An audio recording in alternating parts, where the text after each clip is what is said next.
is LeiLani Cauthen. I'm the CEO of the Learning Counsel. I'm going to give you a very fast overview of what exactly is happening in the edtech market, and particularly what's going on with the transition to digital curriculum nationally. So that said, I'm going to start off with just telling you who is the Learning Counsel. So the first thing is, we're not an educational institution ourselves. We don't provide any content. We're neutral ground between the edtech industry and the vendor community. So we provide news. We do 28 cities worth of events that we call the Digital Curriculum Strategy Discussions. And we've just launched a new product called No Story, which is a social media and marketplace for the whole of education, K-12 and higher ed. Our mission is really to help schools transform and understand and be organized about what they're doing with digital curriculum, as well as help improve the industry and provide students with a place that they can chart their learning growth for life. Learning Counsel right now is getting ready to do our second half of the year cities, 11 cities in total. Let me just take you through those really quick so you kind of know what's going on around the country, and then I'll tell you what's happening with our research and the growth in this particular market right now. So we have 11 cities remaining. This map shows you kind of what cities we have left, going from Dallas, Indianapolis, Tampa, and on through. The device shift in the United States, just to give you a picture of what's happening on the ground, is between 70 and 75% of all students in America today have access to a device. It might be a smartphone, a tablet, or a laptop, and it might not be for all day in a full one-to-one that they can even take home at night, but it is for a significant portion of the day, and it may be on a laptop cart, but this is approaching market saturation. We believe that when we approach 85%, we will have full market saturation, and that's maybe 2-3 years away. Another reference point from Future Source Consulting showed a hardware jump in the last year of 16%. This is now talking only about the hardware side of the industry, and this is on a global level. So this is a sub-part of some of the statistics that I've shown you already, but it confirms what we've already said as the Learning Counsel about what's happening in the market. So you can take a look at their statistics as well, and it's a confirming indicator of where the market is going. The news headlines that we've been seeing in the last year are also proving the point of the shift from digital textbooks into pure digital curriculum.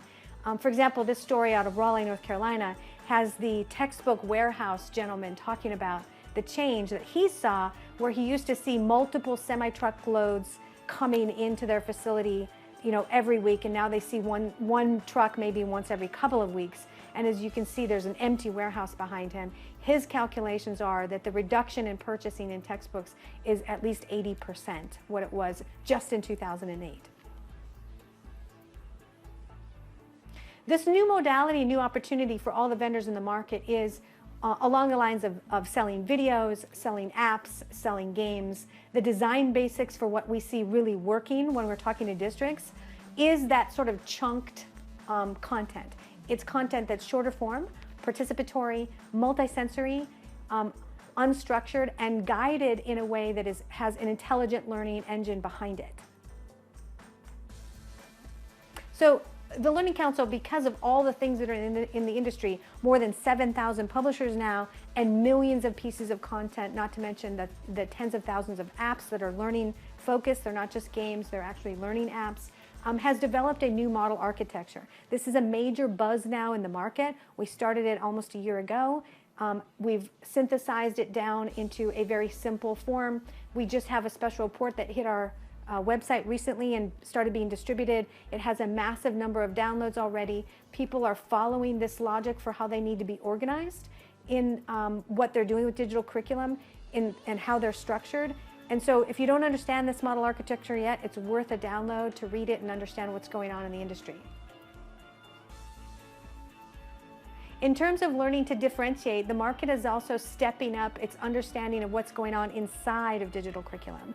This is a very important point to the Learning Counsel to be specific on what exactly is in each piece of learning curriculum and how it works, and what are the further reaches the industry is going to go with machine-based learning, embedded assessments, the ability to adapt to every individual child. Those things are all of high interest to the people that are leading in schools today. So we've created started a continuum that we are going to further build as we go through the year that actually looks at what type of things inside digital curriculum are easy and simple, but require teachers a lot more instructional planning time and are a cost to schools and districts.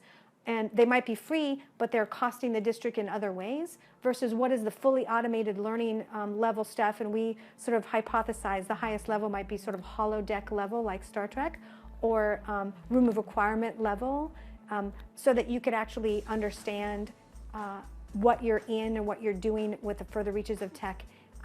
So we've sort of looked at that and said to ourselves, let's define this, even though it's hypothetical at the very high level, but let's make sure that people understand that it's still hypothetical, and everything in between that and the lowest level today is actually out there in the market in different pieces and parts.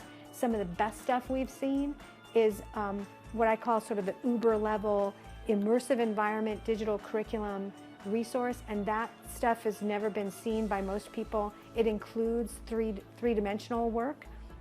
Microsoft is all over this kind of stuff, and the industry is very interested. Educators are very interested in the further reaches of where this technology could go right now. So those digital curriculum characteristics are under research right now by the Learning Council. We're engaged with several publishers. We're also engaged with several major districts about what the definitions are for all these bits and pieces. We've so far identified 60 different parts of what goes on within digital curriculum. Those include administrative personalization capability within the software, as you can see these different 60 ones from the screen, inclusive of things like inference by the software, and intelligent learning engines, live chat, live video, all the way into the newest one to us has been manipulatives interface, where at the youngest grades, devices that are representative of maybe alphabetic characters can be pressed onto the tablet screen and identified for the student against what the software is doing. And if the student gets the manipulative right, the software moves to the next level, which is really cool for younger kids. So that's just some of what's happening there. That's a whole nother conversation. The special report that's going to be written about that's going to be coming out fairly soon. But that whole 60 characteristics conversation is a hot one in the market right now. The educational app universe, by the Learning Council's earlier research, is still a growing universe. We expect it to grow even greater because now we see schools talking about building their own apps for certain functionalities. The who's who in the industry includes, of course, the tech directors have always been in the market. 5 years ago, instructional technology people became very important to have. Then you typically would have maybe instructional technology people in the tech side. You also have them maybe in the curriculum side. Now the new thing to have is a chief academic officer and/or a chief innovation officer. Just recently, the state of Washington appointed a chief innovation officer. Last year, New Jersey appointed a chief innovation officer for schools. These are state-level funded positions. Now the chief academic officers are stepping in with usually an innovation office in their districts, if the districts are large. So there's a new who's who in this market. It's not the tech guy alone. It's not the curriculum person alone. It's those together and some new people. Okay, in terms of our research, I just wanted to share the number one thing that is the top intention for digital curriculum strategy coming from our surveys in digital curriculum. And the number one reason for schools today to pursue a real strategy is increasing their student engagement. That's the number one reason. The number one reason or issue preventing the adoption of digital curriculum and content right now today in schools is classroom pedagogy, professional development. Getting teachers to understand the difference between screen time learning and actually teaching whole group where they're leading from the front of the classroom. That difference and the blending in of online resources and those kinds of things is a real issue. So the Learning Council is stepping into the fray of how you partition out your classroom and your day in terms of how much screen time learning you're doing versus how much whole group learning or project-based learning you're doing, to discuss those for what is best in class. And we've already found a couple places in the country that we're going to hold up to the limelight this year to talk about what that is and what that means for all of the software developers and all the companies out there as well. So the other thing the Learning Council is really involved in talking about is the roadmap for the future. And one of those things that we talk about is this education transformation endpoint, because we believe that there's an end to the actual transition. It's not going to go on forever and ever and ever. It will mutate into some other sort of forever and ever and ever mutation. But the age of experience is really what we've identified as where education needs to level up to. So that's a conversation we're having in every city. And we're talking about how long that's going to take this industry to do, probably out into 2022. But right now, we're talking about strategy. And in many cities going into 2016, we're going to be talking about tactics. So if you have a conversation you need to have with us about tactics you see that are really important, please reach out to us and let us know what you think those tactics are, because we can be bringing them up in all these different cities. Then we'll be leveling up to sustainability as a conversation, then analytics as a conversation, and then how you redesign the classroom and the school environment and the entirety of learning, and then leveling up to the age of experience, much like most of the leading companies are doing today. So that's another whole conversation we could get into with you. I'm just going to brush over it right now. What's hot and what's not in this industry today, and this is from an industry perspective, not from what's inside of schools. What's hot is that there's a lot of questions happening in schools about home access and gap filling for disadvantaged learners so that they do have home access, and also what the wireless coverage model is. There's also a lot of executive confusion on what repositories are doing, what their learning management systems are doing, what they need to really do with a learning management system, what they really need to do with a student information system. Feature and functionality wars are happening all over the place. There's a lot of companies in that field, and there's a lot of confusion in that field. What really has to happen is more conversation around standards for the pieces and parts that go into those learning management systems, because there's still a lot of things that don't fit in them, and where those go in terms of the organizational structure of what a school is using is really an important point of conversation for them. Also, there's a lot of hot conversation right now about E-rate change and the procurement oversight of how they're going to spend that money. There's a lot of conversation in that. There's also a lot of conversation in coverage models for what they're doing with their content. Like, do they have enough digital content? If they're going to get rid of a textbook, do they need more? What are they doing?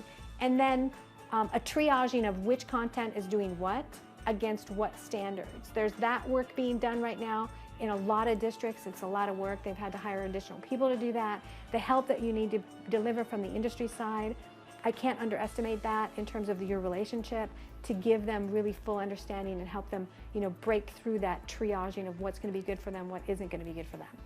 And then there's a lot of discussion right now about pre-K solutions. That's a very hot conversation area.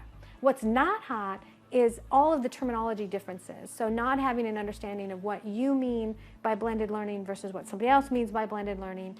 What does personalized learning mean versus individualized learning, blended learning. These are all areas of conversation, and there's a lot of confusion in it, and everybody has different definitions for all of that. Then selling tech for tech's sake is really not hot right now in education. There's so many companies calling on education right now that they can't break through the confusion of who they should talk to. So they will think in terms of what they want to do. So seeding the industry with what's cool and not just a product pitch is really important for companies to do right now. And then the other thing that's not hot is thousands of separate purchases for school districts. So for example, Houston ISD has decided that because they have 140,000 different pieces of digital curriculum, they need to do some work to line up all their subscriptions to renew at the same time.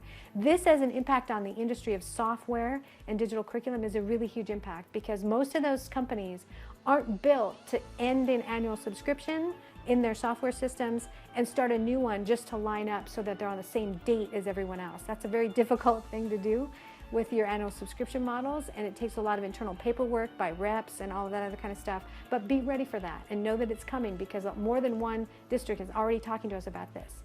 Then the other thing that's not hot is not understanding that your competition selling anything in the digital world today is not just coming from your direct competitors, it's coming from everywhere. Everyone is calling on this industry right now. It doesn't matter what kind of software, what kind of hardware, they're all calling on that. And there's a lot of confusion being generated in the industry itself because they can't differentiate between what's really important and what isn't. So the upcoming campaigns from us as your go-to-market partner include a lot of papers, more custom research advisory, sales training that we can do to help your reps actually understand how to get into these accounts that they can't get into, media, events, and helping you with lists so you can actually target this market. Our immediate upcoming campaigns include our special report on the 60 characteristics of digital curriculum, 10 more cities of our digital curriculum strategy discussion events, which are so popular. I could say they're not really a marketing activity anymore, they're more of a movement. And we're looking for more support from more companies to get in behind us and help this movement get driven forward. Then also our gathering in Albuquerque, which is our annual national. At that event this year, we will be presenting our awards for Best in Class of digital curriculum strategy, which is really popular, and then we editorialize it by doing a lot of email push out to our whole audience. And then, of course, No Story, which is our new launch. If you're interested in No Story, which is, again, a new social media site, and it's important to think about it as a cross between what was maybe LinkedIn and Facebook and the whole world of Amazon as a directory, we're looking for companies now who need to be invited to approach us and say, okay, good, we want to create our own page in there. It's free to you. You just go in there and you create a page, and then you create sub-pages for each of your products and check off what standards you meet or how you're marketing exactly this industry, your pricing and all that stuff. So that we have a directory for all the schools who want to use us to run a gap analysis against what they already own versus what they need. So our algorithms are going to help schools figure out their overall coverage model strategy. It's what they look to us for now in the analog world. We've built a digital place where they can do it all online. It'll have other features and functionalities, but that's open for business now for the publishing and business community to get involved in. So the only other thing to tell you is that the Learning Council has grown very significantly to 100,000 members in, like I said earlier, like just over a year. It's amazing growth. It's because we're on that magic pulse in the industry of what's really happening in digital curriculum, and we're leading about that conversation under the hood for what's going on exactly inside the software, and we're inspecting it and we're researching it. So the other thing is we will have 28 events in 2016. We're very excited about that. We're adding several new cities. And we have the only social media marketplace called No Story that's just launched and is open for you to go in and create your profile today. So thank you for listening. If you have questions, don't hesitate to reach out.